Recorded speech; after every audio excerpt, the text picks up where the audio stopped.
Welcome to the Canadian Beef Cattle Podcast, presented by the Beef Cattle Research Council.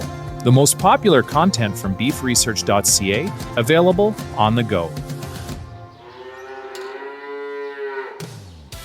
Before we get into this week's episode, a quick message from the BCRC. Small changes in injection practices can make a big difference.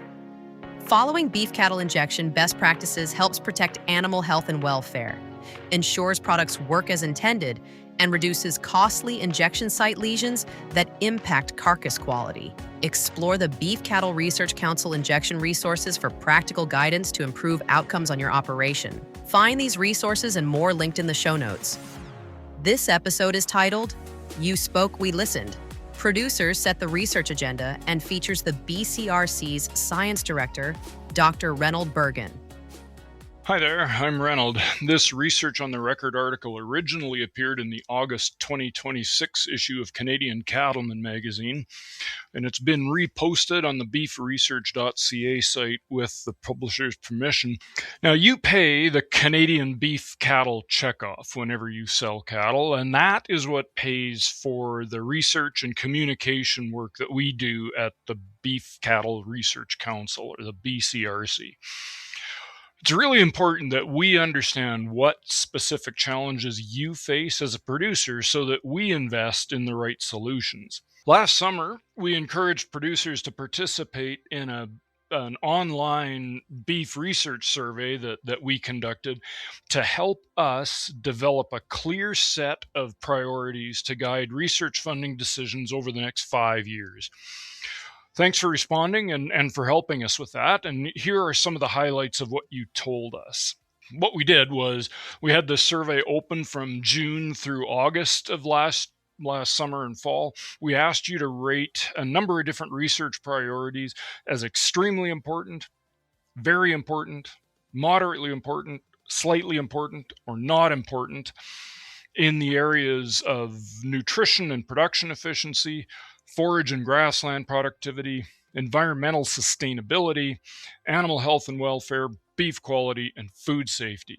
And then we also asked, where do you get reliable information? Now, 588 of you responded to this survey. And what we're going to do here is focus on the responses that we got from the 38 seed stock producers, the 337 cow-calf producers, the 20 feedlot producers, and the 44 veterinarians and registered vet techs that responded for the animal health and welfare section. So we took all these responses across all these different priority areas, and we paid particular attention to the things that at least 75% of you said were extremely important or very important at one end of the spectrum. And we also looked at things where at least a quarter of you said were slightly important or not important at all. And here's what we learned. In terms of nutrition and production efficiency, the cow-calf and feedlot respondents prioritized the impact of feed quality on production efficiency, and the feedlot operators also prioritized barley yields and silage production and storage and feeding of silage as well. On the forage and grassland and productivity side, drought resilience and management were prioritized by all three production sectors. Forage yield, stand rejuvenation, and pasture quality were priorities for both the cow-calf and seed stock sectors. Cow-calf and feedlot producers also prioritized grazing management, and feedlot producers prioritized the control of invasive species, weeds, and brush. On the other end of the spectrum, flood resistance was called slightly important or not important by at least 25% of the cow-calf and seed stock producers. But when we split it out regionally, it's not surprising. We found that producers east of Saskatchewan rated that issue higher. And I bet if we did that survey now, it would be way higher. On the environmental sustainability side, water use, water quality, water management, and soil quality. So things like microbial activity and soil compaction, organic matter, those were priorities across the cow-calf, seed stock, and feedlot sectors. Feedlot sector also prioritized the effects of manure and fertilizer nutrients on soil and water quality. We asked about greenhouse gas reduction and carbon sequestration, and none of the sectors rated those as extremely or very important, but it is noteworthy that not a single producer anywhere in the survey ranked either greenhouse gas reduction or carbon sequestration as not important. When it comes to animal health and welfare, reproductive efficiency and newborn calf health were priorities for all cattle production sectors, as well as the veterinary professionals, even the feedlots. I mean, they know that they need as many of your calves as you can send them. So they want to see your cows all get bred and your calves all survive. Cow nutrition management practices to improve calf health through weaning were a high priority for the cow-calf, seed stock, and veterinary professionals. Disease prevention through vaccination and improved immunity was a priority for cow-calf producers, feedlot operators, and veterinary pros. Bovine respiratory disease, or BRD, shipping fever, and related diseases were priorities for the feedlot and veterinary respondents. Feedlots also prioritize the development of better diagnostics to improve treatment decisions. Veterinary professionals also prioritized antibiotic use and resistance and disease surveillance. Both the feedlot producers and veterinary sector emphasized the importance of research into pain management, as well as alternatives to castration, dehorning, and branding. As well as the welfare impacts of BRD, so things like lameness that comes along with mycoplasma sometimes. On the other side of the spectrum, pink eye fell into the slightly or not important category for over 25% of seed stock and cow-calf producers. Beef quality priorities included eating quality, followed by carcass characteristics and defects. Food safety priorities across all production segments included avoiding microbial contamination of beef and developing better food safety standards.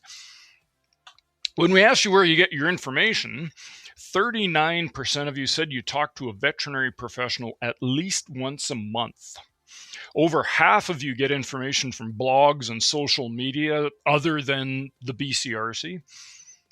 61% of you prefer magazines, newspapers, and other printed materials, and 66%, or 2/3 of you, said you use the BCRC's beefresearch.ca website. We're really glad about that. We're glad you find it useful. Your checkoff dollars pay for it. So what can this possibly mean to you? Well, when research is targeted properly, it develops and improve production practices that you can adopt to reduce production costs, and it improves industry competitiveness, and it supports consumer confidence in Canadian beef and the industry as a whole. So what we did with this is we took the results of this survey, we took what you told us, and then we held a series of workshops with leading producers, with veterinarians, with pharmaceutical reps, nutritionists, production consultants, researchers, and they helped sort all of these topics into two main piles, really. One pile that was, well, we don't know the answer to this question, and we need more research. And then another pile of, we do have a pretty good idea of the answer to this question, but what we really need is more effective communication and producer adoption. And we also engaged other research funders and producer groups and government policy folks and encouraged them to commit to using this strategy when they're deciding what research proposals and extension initiatives to support.